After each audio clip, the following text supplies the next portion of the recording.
Welcome to LYLAS. If you grew up in the 90s, you probably know what that stands for. And by default, this podcast is for you. Welcome to episode 47. So excited that we're continuing to pump this train on down the track. Yeah. And continuing with the theme of season 3, this is another listener suggested topic. And I personally am just loving this. I was thinking this morning when I was thinking about this topic, and I was like, I love that it's like built in topics, all of these great ideas that people submitted, but also it's just fun to like, I don't know, here's my thoughts on it. We take it for what Mhm. it's worth. But I do, I think that it's good stuff. And I like that these are suggested topics. I mean, we've come up with a lot and we have a long list, but I don't know. I like other people's ideas better sometimes. Oh my gosh, me too, because it's more engaging that way. It feels like we're having a greater collective conversation that we're all able to take part in, even though it's just the two of us kind of talking. It feels like it has a greater, I don't know, reach in a lot of ways to be able to share, our ideas and thoughts with people's who generated the idea and thought. And so it's a nice little branch. So totally Yeah. cool. It is. It's more of a community, which was our whole goal, and not our whole goal, but part of the goal in like starting this. And we have a nice tribe of loyal listeners, and we Mm-hmm. so appreciate them and the constant feedback that they give us. But we want to grow this into a community because we're all experiencing such similar good, fun, and yucky parts of life right now. And so it feels good to be more engaged with the people that take time to listen to this little podcast that could. I love how you say that. That's how I see it. I love it. So this week, without further ado, we're talking happiness. Woo! And I think the topic that was suggested was something like happiness is not a destination. And when I was reading through all the topics, I thought, Amen, sister. It is not a destination because you will be severely disappointed if you think, you know, some event is what's going to make you happy. Mm-hmm. Getting rich. I don't know. That was just the first thing because everybody thinks like with money comes happiness. And I've known plenty of wealthy people in my life that are really deeply unhappy. And so that, it just reiterates all of those sort of old sayings that, money can't buy Mm-hmm. happiness. And that's true. But I love the idea of just talking through this of what's that mean? That phrase, happiness is not a destination. Yeah, I think that we often think about it in the context of like a life event. Like if I do this, then this will make me happy. If I get a new Mm. job, like you said, win the lottery, or that a lot of times people just think that they should be in like an emotional state of happiness. And Yeah. if they're not, then that's abnormal. But no, that in fact that's the opposite. If you walked around always being happy, I'd probably wonder what are you taking? You know what I mean? Like what's happened to you? Um, because having a range and a rainbow of emotions is life, you know. Mm-hmm. Living those colors is life. Mm-hmm. Instead of having this really heavy burden of an expectation, you know? Mm-hmm. I don't even know where it comes from. Like, where did we get this idea in our head that we're supposed to be happy? Our kids are supposed to be happy. We want everybody to be happy. You know, this trip to Disney World is going to make us happy. Like, I And don't then it's a know. shit show and everybody's yelling at Yes. each other and you're sweating your ass off and you're like, I just spent a ton of money to come here and yell at my husband. And no, it's not what Disney is, but it could be for some people. That's 100% what it is. And it's so true. When I think about happiness being a destination or it not Mm-hmm. being a destination, it's that idea of like, when I achieve this, like you said, like when I get this, I'll be happy. When I get in this neighborhood, when I get to whatever your, kind of goals are. Mm-hmm. But um, the real beauty in it is all of that building up to it and the ugly parts and then once you get and achieve whatever it is that there is so much satisfaction and joy and all of these other emotions that feed into it, but having that appreciation for you know, n- the things that didn't go right Mhm. or the things that were hard. And I kind of think of it as like peaks and valleys. Just life is a big journey over peaks and through valleys.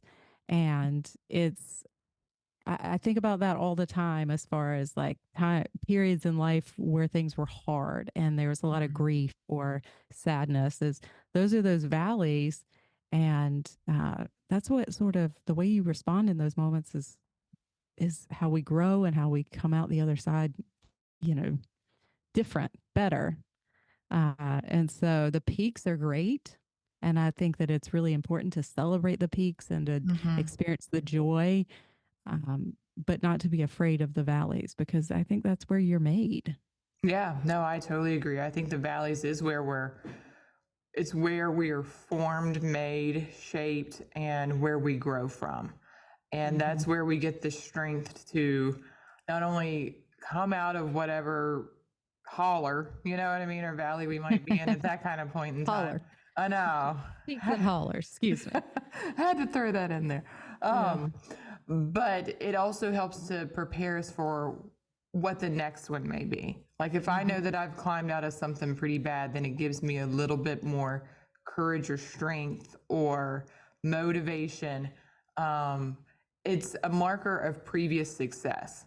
Hmm. And Hmm. that I think is important for us to remember at hard times is that whenever we don't think that we can get through something or we're not going to kind of achieve that goal, that mindset is what serves as the block, not our own ability. And so you really have to look back on previous successes, you know, that you've done something that was challenging or that was difficult. No, it may not have been the same thing, but at least you've had experience, you've had training, you know, you've Right. had training in this. And so let's use that as a stepping stone to kind of help us to move forward.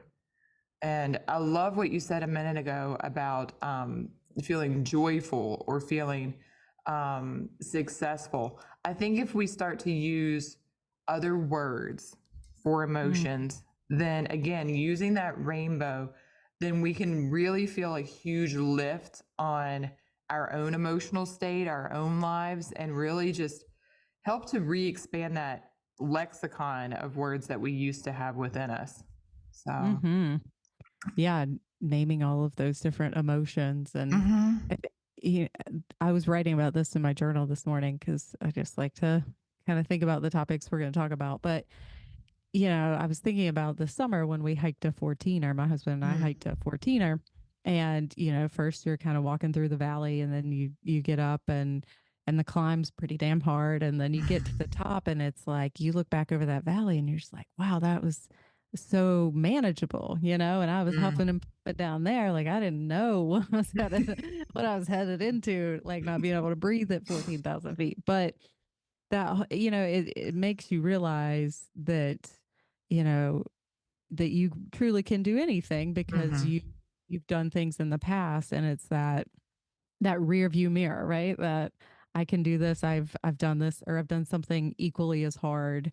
um but it also sometimes you don't know you're in a valley, and mm, I was sort of pondering that this morning. Like I would say for me a valley was definitely like 2021, 2022, like parts of both of those years.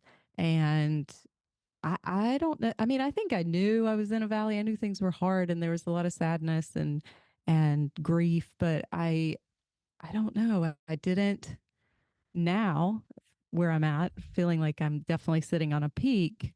I mhm, look back and I'm like, that was a low point. Like that was definitely not a great time in life.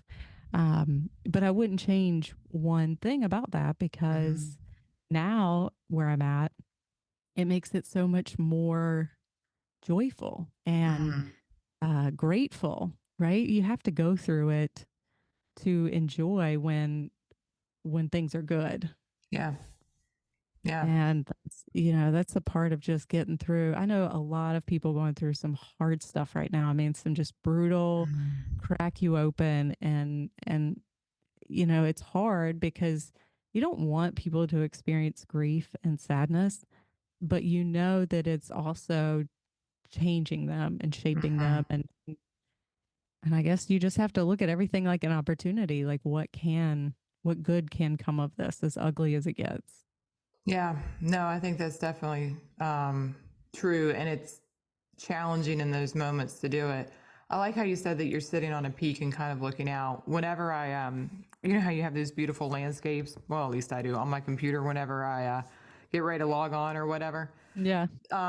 This morning it looked like a picture actually of here. It said the Blue Ridge Mountains, but whenever you look at pretty pictures of the Rocky Mountains, the Appalachian Mountains, Himalayas, I don't care, you know what I Mm-hmm. mean, Alps, what makes them beautiful is their peaks and valleys. Mm-hmm. Whenever we're able to see a constant level of like ridge lines, and we know that there's depth and there's height to it, and it creates this, Contrast. yeah, it creates this beautiful contrasting, amazing visual picture. Yeah. And you know, as I was looking at that and then hearing your words and how it relates to our topic, having something like that, even, you know, again, I'm a real visual kind of person, having something like that, like on your desk somewhere in your Mm-hmm. life or in your house, can be a really good visual representation of the beauty of the peaks and valleys, the hollers, the Yeah. journey that kind of comes within things, because it wouldn't be pretty if it wouldn't, you know what I mean? If it didn't If there have that. wasn't contrast, right? And Mhm.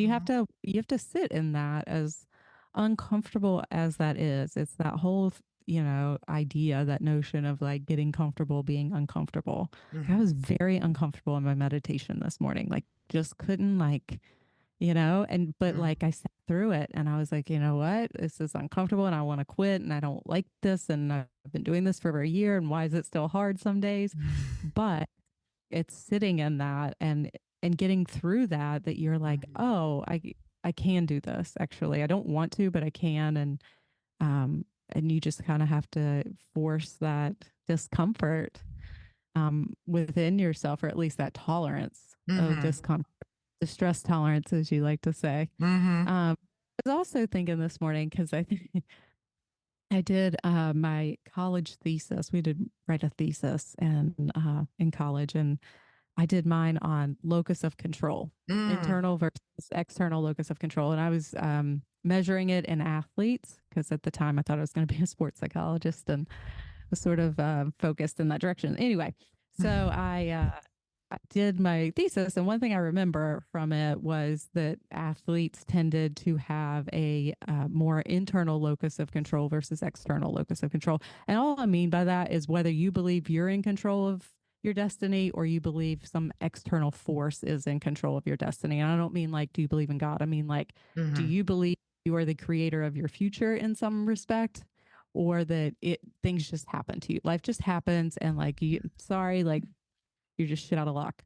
Um, and so I remember thinking, even as a young 20-year-old, 21-year-old, like, I've always sort of believed that like you're the creator of your destiny and that you're the creator of your happiness, because you get to choose every day who you show up to be Mhm. and what you go after in life. And so you don't get to choose if you lose somebody you love. You don't get to choose if relationships end necessarily. Like, there are certain choices in life that we don't get.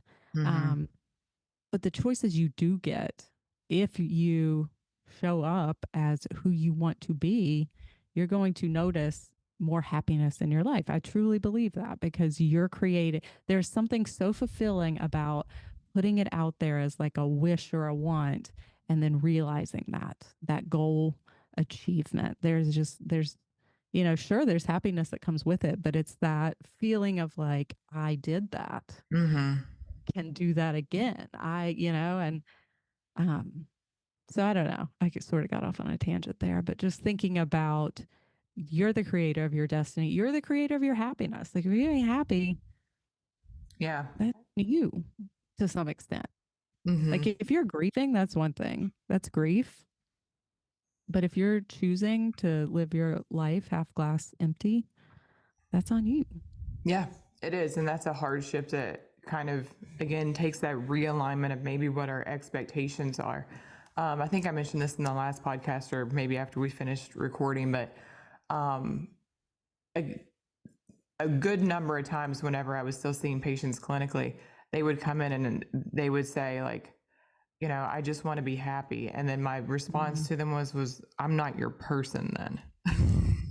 Mhm. And they would look at me like, what? And I was like, happiness is an ice cream sundae on like a sunny day. It's not a constant place of staying and being. And so Yes. if this is like your expectation for yourself and where you want to go throughout this process, we have two choices. Either we can end this now because I don't want to waste your time, or we can work on reframing this so that way this is going to be a healthier balance of what the world is like, what emotions are like, what coping is Mhm. like. And I would just even sit there and be like, I know it's kind of a hard start, but Mhm. people have been in a hard place. So we're here to do the work. Let's go. You know what I mean? And sometimes they'd be like, well, okay, well, then this isn't going to be for me. And I'd be like, that's totally get it. No problem. Yeah. Wish you the best of luck. Here's a bunch of other people that you can, kind of go and talk with. But then whenever that door kind of hits you that, oh, I'm not supposed to be happy, that actually gives you permission to feel the way that you feel in that moment. It gives Right. you permission to just see that this is the state of being and that there are other options. But, Mhm. it just, I don't know, it kind of, it gives you some allowance to not think that life has to be a tunnel, I guess. Right. Right. Or that it's that you're never going to experience difficulties. And if you Mm-hmm. haven't, God bless you. I mean, God bless you if you've never been through a valley and your life has been full of peaks. But I don't know anybody like that. We all Mm-hmm. everything vacillates and it's almost like in a sick way enjoying the hardships, not while you're going through them necessarily, but on the other side of it, the grit that you, and I don't really like that word anymore, it's so overused, but what you develop as a result of it, hopefully. Now, not Mm-hmm. everybody. I've seen people go through tough stuff and their response was to let it kind of swallow them and become negative people. Yeah. uh, it's your response. It's not the event that creates who you are. It's how you respond to that that truly shapes and forms who you're becoming. And Mm-hmm. so you can allow it to swallow you and spit you out and make you miserable, or you can accept the challenge of, what good could come of this and finding that and forcing yourself every day to try to find and get back to that happiness. Mm-hmm. Find the nuggets. Mm-hmm. They're Mm-hmm. sprinkled everywhere, even amidst all the sadness. There's always nuggets of happiness that lie in those valleys. And so you just have that's what keeps you going from, moment to moment when you're in it, when you're in the thick of it. And it's so interesting how different you can feel, you know, in whether you're in a peak or a valley in life. Mm-hmm. Everything right now, just being completely honest, is like rose colored glasses. Like life is good. Life is everybody's healthy. I don't know what the future holds, but the older I get, the less I fear the valleys. Mm-hmm. Doesn't mean I want them. I like I like the climb, I like the peak, but the valleys are necessary to Mm-hmm. continue to grow. It's just part of life. Yeah, and it's part of just a human experience in general. And that again, we talked about this. I think in season 2, in reference to our kids, like one of the worst things that we can do as parents is to enforce the idea that they should always be happy and never have Mm, any disappointment or hurts or not make the team, not be on the all stars, not get the part in the play or whatever. mhm, Us enforcing that idea of happiness upon others actually is what is causing, as we talked about, go back to listen to season 2 on this one, rates of depression and anxiety to increase in mhm, children because we as their parents are enforcing this idea that we have encapsulated within our own heads as being life, and then are now giving them this happiness expectation pill, and it's causing them to get sick, metaphorically speaking. And so us really kind of taking that kind of step back and recognizing that part of us being ourselves and becoming our best self, and then that representation for our family, our friends, or whatever, is the journey, is going yeah, through all of that stuff, is going through the hardships, and them even knowing when we're going through hardships so it normalizes it. And then, mhm, talking to them as we're doing the climb. So that way they know how to climb, that Right. way Modeling they, that for them. yeah, yeah. It's just this, I just think it's so critically important that I guess I'm stuck on the word rainbow today. Um, I get stuck on words. I can't help it. But I just think maybe it started yesterday.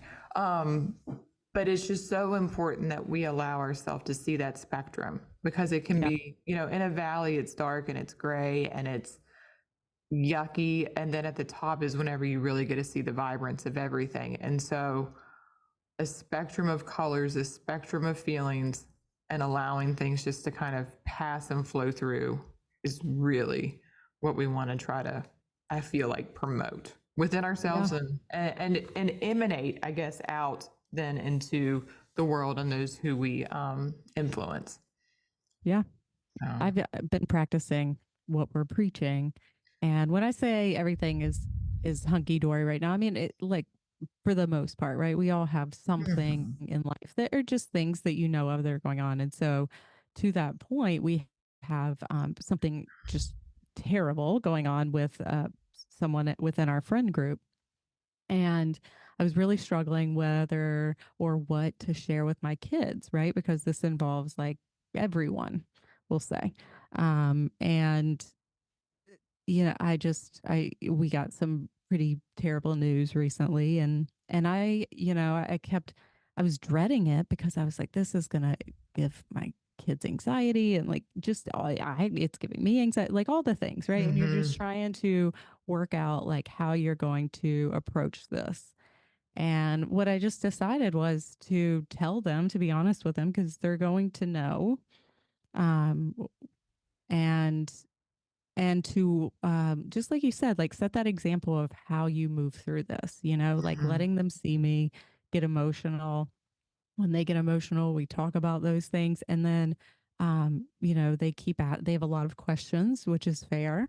And I try to answer those the best I can. And sometimes it's just saying, what we're going to do. Like, this is what we're going to do. And just try. And I'm almost reassuring myself as I'm telling mhm, things, but it's that whole idea of I'm going to lead you through what this feel like, this process mhm, of grief and sadness and all the terrible things. And that's the only thing, honestly, that I can think of good in this situation is that this is mhm, an opportunity to teach my kids how to move through grief.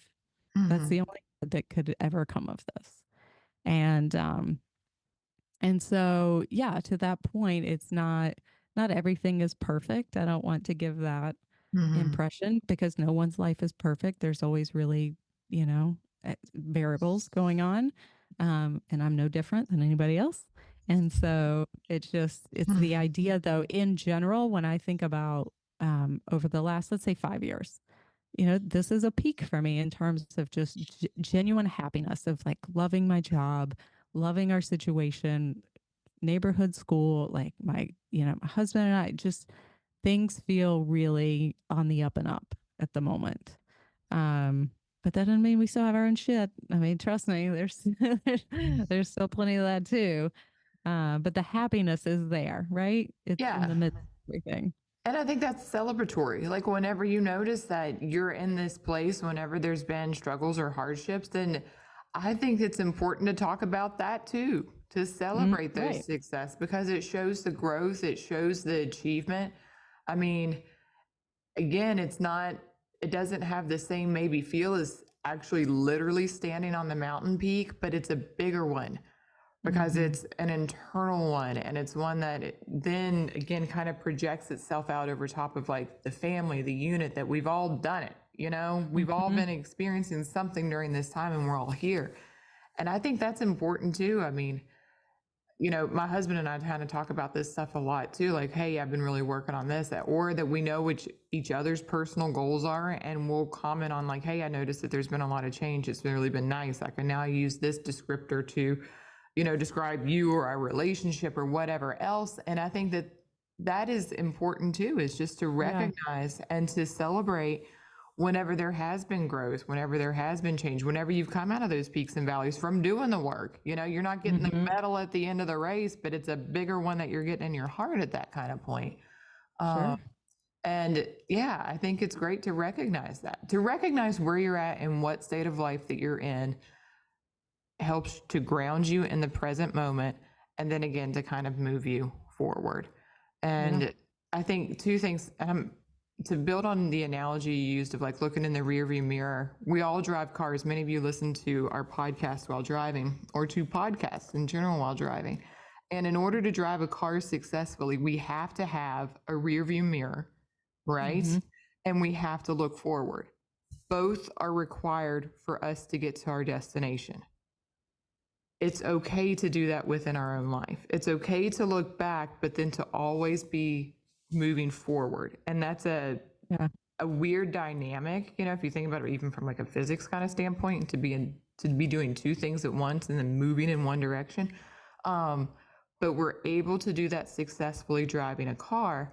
And so then taking that into our own mindset, emotions, how we respond to situations can really help Yeah. us again to get to whatever our next point in life is, not the final destination, but whatever our next point is.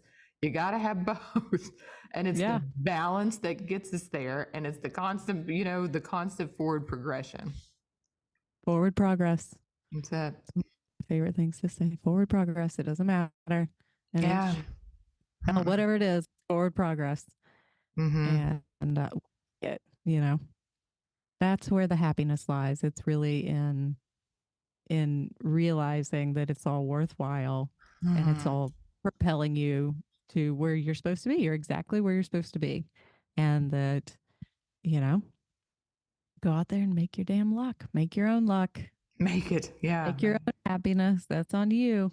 I That's truly it. believe that. You ain't if you're not happy. And I can't say that I've always lived that. Like, that's Mhm. definitely a later in life thing that I've learned, to make your own happiness. Or it like comes and goes in waves. Hopefully I've established it now. And it's like, I know that we're in control of ourselves and our destiny to a large degree. Um, so yeah, No, I totally think that's true. 2 cents. That's it. Mhm. Now you wrote my journal this morning. That's it. No, I totally agree. The thing that I'm just gonna add one more thing because you say such beautiful things and I'm like, oh my God, that's good.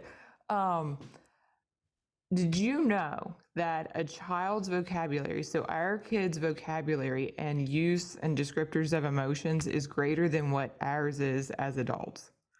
Yeah. It is 100% fact. And it's For because, some kids.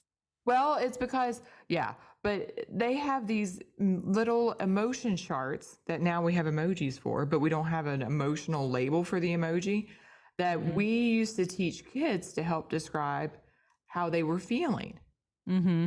And now as adults, we just basically think things suck. We use one word to pretty much just, Pissed. right, I'm pissed, things suck. A few other like happiness, even. So Yeah. let's bring back that emotion chart and start to incorporate some of those other words into our life because then it makes things again brighter. It shows the depth and the range that we are all experiencing and doesn't get us trapped in singular words like Yeah. happiness, hell, Right. what, Anger, anger. frustration. Yeah. Well, to your point, we do. We tend to box all of these emotions into like four different categories, whereas it's a range. And just Mm-hmm. like identifying that, are you angry or are you embarrassed? Because that kind of feels similar sometimes. Mm-hmm. There's different ways to convey our emotions and our feelings, but you have to be honest with yourself. Like, what is it here? Mm-hmm. Am I really upset or I mean, am I really angry or did that hurt my feelings? Like Right. really trying to get to the bottom of it. But I think Mm-hmm. that's all part of that rearview mirror and that processing of, uh, you know, when you're in the moment, the feeling is the feeling, and care that that's how you feel, and then you process it and come back later, and you're like, oh, maybe I was just hurt. Right. I didn't hate them, or whatever the case is. Um, that rearview mirror tends to change things sometimes. The perception after you've Yeah, had some time to think about it. Anyway, definitely. that's another podcast, another topic for another day. Mm-hmm. Just remember that happiness is not the destination. You're not headed towards No. happiness. You're No. experiencing it, hopefully, day in and day out. And hopefully, this podcast brought you a little happiness today. That's right. Or permission to A not little be. nugget of love from your besties. That's what we're here for, folks. That's So, right. deaf. So you may have noticed you did not have to listen to any commercials or advertisements during this podcast. We bring this to you from our hearts. And so give us a like, a share, a shout out, a Facebook message. I don't care. Just let us know that you're listening and share it with your friend, and we will love you forever. So That's right. catch us on our Instagram. Sarah's been all over Twitter or not Twitter. You've been all over TikTok lately. Yeah. At the LYLAS podcast on TikTok, Instagram, and then of course you can always catch us on our website at thelylaspodcast.com. Be sure to Facebook as well. So we're all over the place because we're trying to connect. We're building that connection, folks. That community. Yeah, we want to chat. So find us on Facebook. All right. When I say that, don't you? What? Like you're 40, then when you're like, catch me on Facebook. On Facebook. Anyway, speaking from the person that doesn't get on TikTok, because I feel old on there too. Yeah, I'm trying to. That was one of my goals this year, was just to. I'm the one that usually cringes whenever you say we're middle aged and like old and stuff. So I'm trying to put that one. I'm trying to put that one in my pocket for a bit and not wear it on my shoulder. Yeah, I'm just going to embrace. I'm working on embracing the age. So we'll I like see. it. Well, and not being afraid of the technology, which is really what I should be doing too. Yeah. Yeah. It's fine. It's one of the goals. It's one of the goals. All right. That's it for this week. Until next week, y'all. LYLAS. We out.